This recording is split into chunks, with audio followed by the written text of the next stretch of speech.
요즘 같이 어려운 때에 이런 질문들을 많이 하게 돼요. 아마 모든 분들이 그런 것 같아요. 본질에 대한 질문들을 많이 해요. 어떤 형식이 아니라, 왜냐하면 형식 자체가 지금 깨지고 있잖아요. 예. 그러니까 우리가 굉장히 본질처럼 여겼던 형식 자체가 워킹하지 않아요. 그러니까 자연스럽게 사람들이 그 형식이 아니라 본질로 돌아가고 있어요. 이게 기가 막혀요, 지금. 하나님 하시는 일이. 그래서 제가 생각해 봤어요. 교회가 뭔가, 그리고 성도가 무엇인가 한번 생각해 봤습니다. 좀 더 구체적으로 이 세상에 존재하는 교회는 뭔가, 그리고 왜 하나님이 교회를 세우셨고 하나님이 교회를 세상 속에 두셨을까? 그 답이 뭐겠어요? 예수님이야. 에베소서 1장 23절에 보면 이렇게 돼 있어요. 교회는 그의 몸이니, 그리스도의 몸이라는 거예요. 교회가 뭐냐? 예수 그리스도의 몸인데 만물 안에서 만물을 충만케 하시는 이의 충만함이라. 교회가 해야 할 일을 알려면 예수님이 하신 일들을 알면 되는 것이에요. 분명한 것입니다. 그러면 예수님이 이 땅에 오신 가장 중요한 이유는 무엇이겠습니까? 예수님이 이 땅에 오신 가장 중요한 이유, 구원이죠. 구원. 구원이란 무엇이겠습니까? 구체적으로 구원이란 지금 죽기 직전의 사람을 건져내어 살리는 것, 이게 구원입니다. 이에 대한 예가 무엇입니까? 구원에 대한 예가 노아의 방주입니다. 방주를 지으신 목적은 물홍수 심판 속에서 노아의 가족과 새롭게 시작할 동물 암수 각 한 쌍을 구조하는 것이었어요. 그 노아의 방주가 교회의 모형이지 않습니까? 목적이 분명합니다. 노아의 방주는 유람선이 아니에요. 구조선인 거예요. 그렇다면 성도는 무엇입니까? 교회에 왔다 갔다 하는 사람이 성도가 아니에요. 이제 그런 사람들이 이제 어려워질 거예요. 앞으로 분명해야 합니다. 아멘. 성경에서 말하는 성도는 우리가 이해하는 어떤 레벨이 있는데, 성도에 대한 이해 레벨인데, 그 성도는 뭐냐? 제자인 거예요. 제자. 하나님 뜻대로 사는 사람들, 하나님의 말씀을 지키는 자들, 그 사람들이 성도입니다. 그렇다면 교회에 속한 성도는 누구겠습니까? 여러분과 저인데 누구겠습니까? 교회를 우리가 아까 구조선이라고 봤다면 구조원들이죠. 예수님이 제자를 부르셔서 예수님의 배에 태우신 이유는 무엇이겠습니까? 하늘로 승천하신 후 제자들을 통해 이 땅에 교회를 만드신 이유는 무엇이겠습니까? 죽어가는 영혼들을 구조하는 것이에요. 그래서 제자들을 부르실 때 이렇게 부르셨어요. 내가 너희를 사람을 낚는 어부가 되게 하리라. 할렐루야. 구조하라는 거예요. 구조하라는 거. 마태복음 4장 19절에 있죠. 나를 따라오라. 내가 너희를 사람 낚는 어부가 되게 하겠라. 진짜 교회가 무엇인가? 예수님 이런 얘기 하셨어요. 요한복음 14장 1절부터 3절에 이렇게 말씀하셨어요. 우리 같이 한번 읽어볼까요? 시작. 너희는 마음에 근심하지 말아라. 하나님을 믿고 또 나를 믿어라. 내 아버지 집에는 있을 곳이 많다. 그렇지 않으면 내가 너희 있을 곳을 마련하고 너희에게 말하겠느냐? 나는 너희가 있을 곳을 마련하러 간다. 내가 가서 너희가 있을 곳을 마련하면 다시 와서 너희를 나에게로 데려가다가 내가 있는 곳에 너희도 함께 있게 하겠다. 이게 누구를 향한 메시지냐면 예수님이 제자들을 향해서 던져주신 메시지입니다. 이제 제자들이 이제 혼자 있게 되잖아요. 혼자 예수님 승천하시고 혼자 있게 되잖아요. 이제 앞으로의 제자들, 그 제자들에게 예수님 이 말씀하셨어요. 뭐라고 말씀하시냐? 너희는 마음에 근심하지 말아라. 하나님을 믿고 또 나를 믿으라. 요한복음 5장에 38년 된 그 못 걷는 병자에 대한 비유가 있죠. 베데스다 못에 있는 이 비유를 통해서 우리가 근심의 원인을 좀 우리가 이해할 수 있어요. 예수님이 근심하지 말라고 했는데, 자, 근심은 무엇이겠습니까? 이게 사전적 정의로 보면 해결되지 않는 일 때문에 속을 태우거나 우울해하는 것. 근심은 뭐냐? 일이 해결되지 않는 거예요. 근데 일이 해결되지 않기 때문에 속이 타는 거예요. 근데 속이 타는 것을 넘어 우울증까지 간 겁니다. 이게 근심의 상태예요.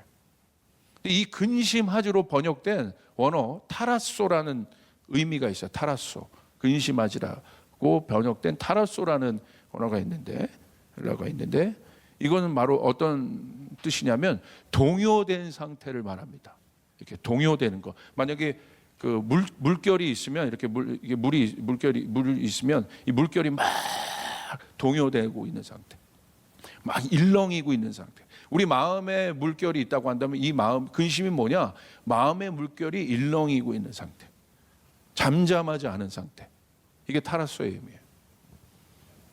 이에 대한 예가 그 요한복음 5장의 베데스다 모세 사건입니다.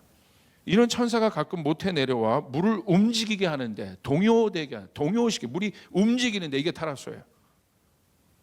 물이 움직인다. 움직인 후에 먼저 들어가는 자는 어떤 병에 걸렸는지 낫게 되미로라. 예수님이 네가 낫고자 하느냐 이렇게 질문하죠. 병자가 7절에 이렇게 대답합니다. 병자가 대답하되 이렇게 대답해요. 주여, 물이 움직일 때, 또 얘기해요. 물이 움직일 때 나를 못에 넣어주는 사람이 없어 내가 가는 동안에 다른 사람이 먼저 내려가나이다. 2번 나옵니다. 물이 움직인다. 2번 나와요. 이게 왜 근심에 대한 이해인가? 잘 보세요. 이 베데스다 모세에 있었던 38년 된 병자, 얼마나 어렵겠습니까? 38년 동안 문제를 갖고 산 거예요. 이 베데스다 모세에 있는 병자, 38년 된 병자의 소원은 무엇이겠습니까? 낫는 것 아니겠습니까? 이제 문제로부터 좀 나오는 것 아니겠습니까? 그래서 그 전승을 믿었어요. 베데스다 모세에 있는 전승을 믿었어요. 물결이 움직일 때 내가 들어가면 내가 살 수 있다. 그런데 물이 움직일 때 자신을 그 못에 넣어주는 사람이 없었어요. 그래서 자신의 병이 고칠 수 없다고 아는 거예요. 베데스다 못 앞에 있는 이 38년 된 병자의 헛된 소망이 바로 그것입니다. 그게 헛된 소망이죠. 사실 예수님이 딱 바라볼 때 헛된 소망이죠. 베데스다 못이 고칠 수 없는 것이죠. 주님이 고치셔야 하는 거죠. 주님 안에 답이 있는 거죠. 해결되면 안 움직이는데, 들어가면 안 움직이는데, 들어가면 내가 사는데 못 들어가잖아요. 그러니까 여러분 어떻게 했습니까? 답답하죠. 계속 마음이 내가 들어가야 되는데 나 못 들어가. 또 들어가야 되는데 나 못 들어가. 그러니까 마음이 어떻게 해요? 계속 동요되고 있는 상태. 이게 타라소예요. 이게 근심의 뜻이에요. 안정감이 없는 상태. 우리는 어떻습니까? 우리의 마음은 오늘 어떻습니까? 그 38년 된 병자의 근심을 예수님이 해결해 주셨어요. 할렐루야. 이게 놀라운 거죠. 그 마음의 불안함을 예수님이 해결해 주셨다. 2번째, 이 타라소에 다른 뜻이 있어요. 이것은 두려움이라는 뜻이에요. 두려움. 왜 예수님은 제자들을 향해 너희는 마음에 근심하지 말라, 하나님을 믿으니 나를 믿으라 라고 말씀하셨겠습니까? 예수님 말씀하신 여기서 마음은 자아를 얘기하는 거예요. 자아. 마음에 근심하지 말라. 마음이 추상적이잖아요. 이 마음이 뭐냐? 우리 내면에 있는 자아입니다. 예수님이 없는 상태에서 앞으로 이제 그것이 이제 그들에게 닥쳐질 미래인데, 없는 상황 속에서 제자들의 자아는 어떻게 됩니까? 동요될 것이에요. 그게 마음의 근심이에요. 자아가 동요되는. 하나님을 믿는 믿음이 있지만 세상의 파도 앞에서 그들의 자아는 혼돈과 두려움 가운데 있게 될 것이다. 그게 두려움이에요. 내가 하나님을 믿고 있고 내가 하나님을 알고 있지만 그쪽 반, 그러나 세상의 실제적인 문제, 파도 반, 그 속에서 내가 갈팡질팡하고 때로는 그 파도가 더 커 보이는 상태. 그게 두려움. 그때 두려움을 느껴요. 내가 하나님을 알지만 그거보다 세상의 파도. 다시 말하면 세상의 파도가 더 커 보일 때가 언제예요? 그게 세상의 파도가 확 물결이 일면 막 어느 정도까지 일 때 두려움이 있어요? 내 키를 덮을 만한 물결을 보면 두려움이 있죠. 내 자아의 한계를 넘을 만한 파도가 오면 두려움이 있는 거예요. 내 능력 바깥에 파도가 오면 두려움이 있게 되는 거예요. 그 두려움의 순간은 바로 무엇입니까? 하나님의 부재의 순간이라는 거예요. 그 부재감, 하나님을 믿지만 그 존재에 대한 부재감이 두려움으로 오는 것입니다. 그게 예를 들어 어디입니까? 풍랑 속의 제자들이죠. 예수님과 함께 있지만 예수님의 존재감이 없었어요, 그들 안에. 그러니까 어떻게 해요? 그 파도 앞에서 우리가 죽게 되었다고 어떻게 합니까? 두려워하죠. 그게 두려움이에요. 그러므로 나를 믿으라라고 한 건 뭐냐면 주님이 분명히 말씀하시는 거예요. 근심의 파도가 너에게 올 것이지만 내가 너와 함께하고 있다. 분명히 하라는 거예요. 그래서 이 근심이 제거되는 것이 바로 이 타라소가 제거된다는 것이 무엇이냐? 구체적으로 두려움과 근심이 제거되는 것입니다. 거기에 뭐가 임해요? 평화가 임합니다. 풍랑 속에서도 그때부터는 잔잔할 수 있게 됩니다. 할렐루야. 그게 샬롬이에요. 그 샬롬이 충만한 상태가 믿음이에요. 주님이 여러분의 마음의 강물을 지켜주실 것입니다. 샬롬으로 지켜주실 것입니다. 근심하지 마라. 동요될 때 근심하지 마라. 나를 믿으라. 그런데 어떻게 얘기하세요? 그 다음 절. 그냥 믿으라를 넘어서 이제 이렇게 이야기하세요. 내가 이유를 얘기해 줄게. 그러면서 2절에 요한복음 14장 2절에 내 아버지 집에는 거할 곳이 많도다.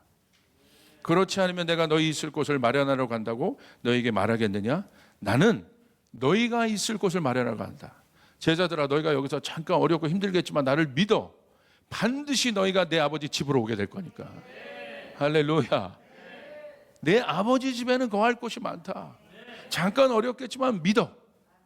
내가 너희가 있을 곳을 예배하러 간다. 너희가 올 곳은 여기야. 반드시 여기로 오게 돼 있어. 3절 내가 가서 너희 있을 곳을 마련하면 다시 와서 내가 너희에게 다시 오겠다. 너희를 나에게로 데려가 내가 있을 곳에 너희도 함께 있게 하겠다. 내가 너희와 함께 있을 것이다. 잠깐 지금 없는 것 같지만 반드시 내가 와서 너희를 내 아버지 집으로 가게 할 것이다. 아멘. 여기 재밌는 표현이 나오죠. 주님이 뭐라고 얘기하십니까? 아버지 집이라고 얘기해요. 너희는 거할 곳이 있는 자들이다. 너희가 거할 곳이 있다. 근데 그곳은 어디냐? 아버지 집이다. 아버지 집이다. 기가 막혀요. 여러분, 아버지는 누굽니까? 우리가 거할 곳이 있다고 말씀했는데 그 아버지. 아버지는 존재의 근원이고 사랑이고 조건이 없는 사랑으로 자신의 자녀를 안으시고 보호하시고 먹이시고. 아버지 집에 거할 조건은 뭡니까? 스펙을 가져야 돼요? 전도 많이 해야 됩니까? 아버지 집에 거할 조건은 딱 하나. 뭡니까? 아들이면 되는 것이. 아들이면 되는 것이다. 우리가 하나님을 아버지라 부를 수 있고 예수님이 가르쳐 주신 기도처럼 아버지라고 부르며 너희가 기도해라. 그 아버지 집은 무엇을 위해 존재합니까? 오직 자녀들과 함께 살기 위해 존재합니다. 사역의 장소가 아니에요. 자녀의 상태가 중요하지 않아요. 아버지 집에 있는 자녀의 상태가 중요하지 않아요. 중요한 것은 내가 아버지의 자녀이고 그분은 내 아버지라는 사실만이 중요할 뿐입니다. 근심 있는 인생을 향한 예수님의 답이 뭡니까? 거처이다. 아버지 집이다. 아버지 집이라는 예수님의 말씀이 놀랍다는 사실. 거기 와야 산다는 거예요. 거기 와야 근심이 없어진다는 거예요. 아멘. 아버지 집. 우리가 어떤 상태에 있던 결국 우리가 돌아갈 곳은 어디입니까? 아버지의 집이다. 이에 대한 예수님의 비유가 어디에 나타납니까? 탕자의 비유에 나타나죠. 모든 일을 잃고 경제적 파산을 한 탕자. 이 코로나 때문에 진짜 탕자들이 많아질 거예요. 경제적 파산이에요. 탕자 보십시오. 결국 경제적 파산이에요. 이제 죽음뿐인 탕자가 돌아갈 곳은 어디입니까? 아버지 집이라는 사실. 탕자가 아버지 집으로 돌아가기로 결정한 그 순간 탕자의 인생에 실제 회복이 일어나기 시작합니다. 할렐루야. 어떤 회복이 일어나요? 누가복음 15장 22절 24절. 그냥 회복이 아니에요. 그냥 말뿐인 립 서비스의 회복이 아니라 실제 회복이 일어나기 시작하는데 이렇게 기록되어 있어요. 그 아들이 돌아오니까 아들의 목을 껴안고 아버지가 그 아들을 환영하고 이렇게 얘기합니다. 아버지는 종들에게 이르되 제일 좋은 옷을 내어다가 입히고 손에 가락지를 끼우고 발에 신을 신기라. 그리고 살찐 송아지를 끌어다가 잡으라. 우리가 먹고 즐기자. 이는 내 아들이 죽었다가 다시 살아났으며 내가 잃었다가 다시 얻어노라 하니 그들이 즐거워하리라. 할렐루야. 아멘. 아버지 집에 누가 돌아와요? 죽었다가 살아난 자들, 잃었다가 찾아오는, 잃었는데 찾게 된 자들, 그들이 결국 아버지 집으로 돌아오게 될 것이라. 그게 아버지 집이라는 거예요. 그래서 그들을 위해서 뭐 하라는 거예요? 잔치를 준비하라는 거예요. 먹을 것을 준비하라는 거예요. 가락지를 준비하라는 거예요. 옷을 준비하라는 거예요. 그 아들들이 돌아올 것이다. 그 탕자들이 돌아오게 될 것이다. 아멘. 그게 아버지 마음이에요. 아버지 집에 누가 있느냐? 바리새인들이 있는 게 아니에요. 종교인들이 있는 게 아니에요. 있어도 감사함을 모르는 자들이 있는 것이 아니에요. 아버지 집에 누가 와야 되느냐? 왜 주님이 근심하고 있는 인생들을 향하여 믿어라, 나를 믿어라, 근심하지 말라, 내가 거처를 예배하러 간다. 근데 그 거처가 어디냐? 내 아버지 집이다. 너희가 그곳으로 오게 될 것이다. 내가 그곳으로 가서 너희 거처를 예배하고 내려와서 내가 너희를 그곳으로 내가 너희를 부르겠다. 그래서 영원히 너희가 그곳에 나와 함께 살 것이다. 아버지의 집, 교회.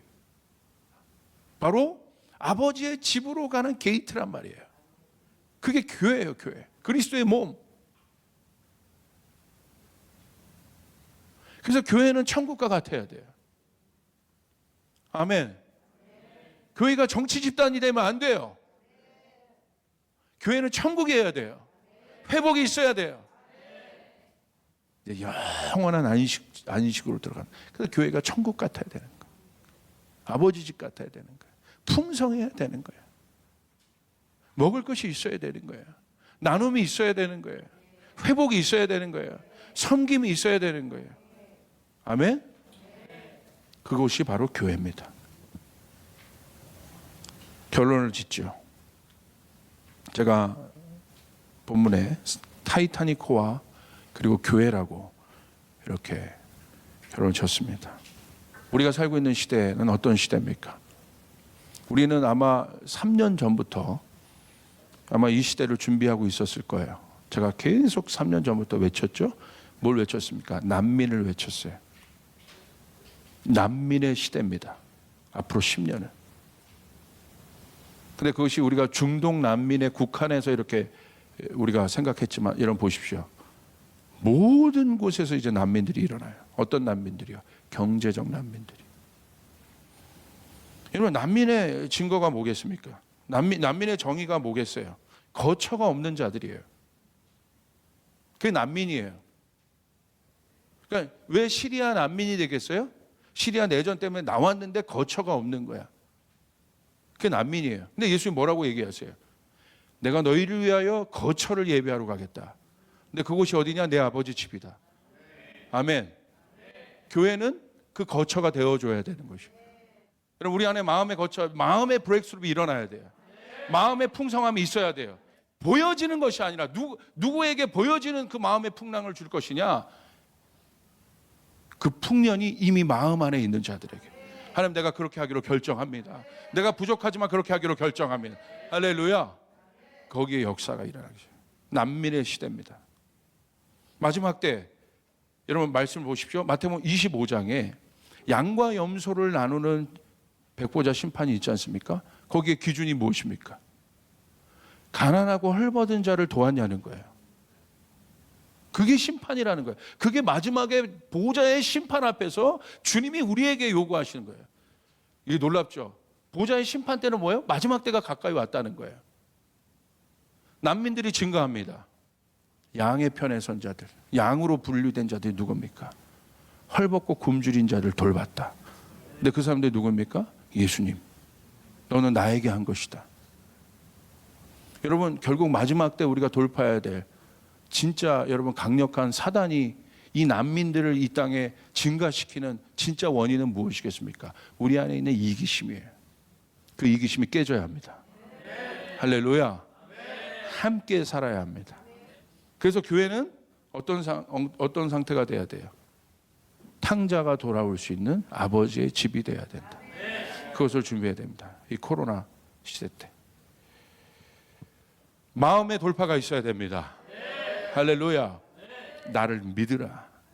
동요하지 말고 나를 믿으라. 내가 너를 위하여 그 거처를 예비하러 간다. 제자들 향해서 예수님 말씀하시죠. 진짜 교회가 이 세상 속에 존재한다는 것은 무엇입니까? 모든 사람들의 마음이 근심으로 가득한 이때 우리는 어떤 축복을 받아야겠습니까? 왜 타이타닉호라고 제가 얘기했느냐? 여러분, 타이타닉호 영화를 보면 거대한 유람선 타이타닉호가 갑자기 침몰을 합니다. 거대한 유람선, 거대한 시스템이 붕괴돼요. 타이타닉호는 그때 당시 인간들이, 여러분, 유람선이란 건 이게 흥하기 위해서, 유흥하기 위해서 가는 곳 아니겠어요? 그죠? 그것이 유람선이죠. 그러니까 인간의 모든 유흥을 위해서 모든 기술을 집결한 게 타이타닉이에요. 그런데 어떻게 됩니까? 그 시스템이 침몰합니다. 생존자가 710명이었어요. 32%. 사망자가 1514명. 68%. 다 빠져요. 그런데 제가 그 타이타닉 영화를 보면서 마지막 장면이 굉장히 인상적이었어요. 어떻게 살아요? 호루라기를 불 때 뭐가 지나가요? 그냥 죽게 되는데 옆에 그 빠져있는 사람들, 그 빙하 바다에 빠져있는 사람들 어떤 배가 와서 구출해 줍니까? 작은 구명보트가 와서 타이타닉 때문에 빠졌던 사람들 구출해내기 시작해요. 저희 교회는 이 타이타닉 비전대로 마지막 때 작은 구명보트들을 많이 만들 것이다. 지금이 그때입니다. 타이타닉호가 침몰했습니다.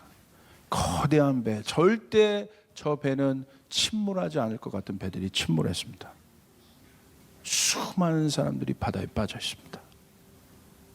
우리 조이풀 교회는 어떻게 할 것입니까? 무엇을 할 것입니까? 작은 구명보트를 만들어요. 그래서 아까 그 여자 주인공이 작은 구명보트가 멀어져 갈 때 살기 위해서 뭘 합니까? 휘슬을 불어요. 컴백 컴백 이 소리가 안 들리니까 휘슬을 불어요. 나를 살려달라고. 진짜 교회다운 교회가 돼야 됩니다. 아멘. 그 소리가 이제 들려야 합니다.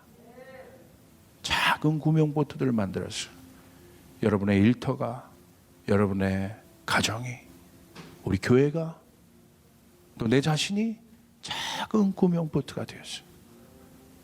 빠져있는 수많은 사람들에게 손을 내밀어 한 명이라도 내 보트에 담을 수 있다면, 한 명이라도 살릴 수 있다면 하나님 우리 교회를 복되다 하실 것이에요. 의롭다 하실 것이에요.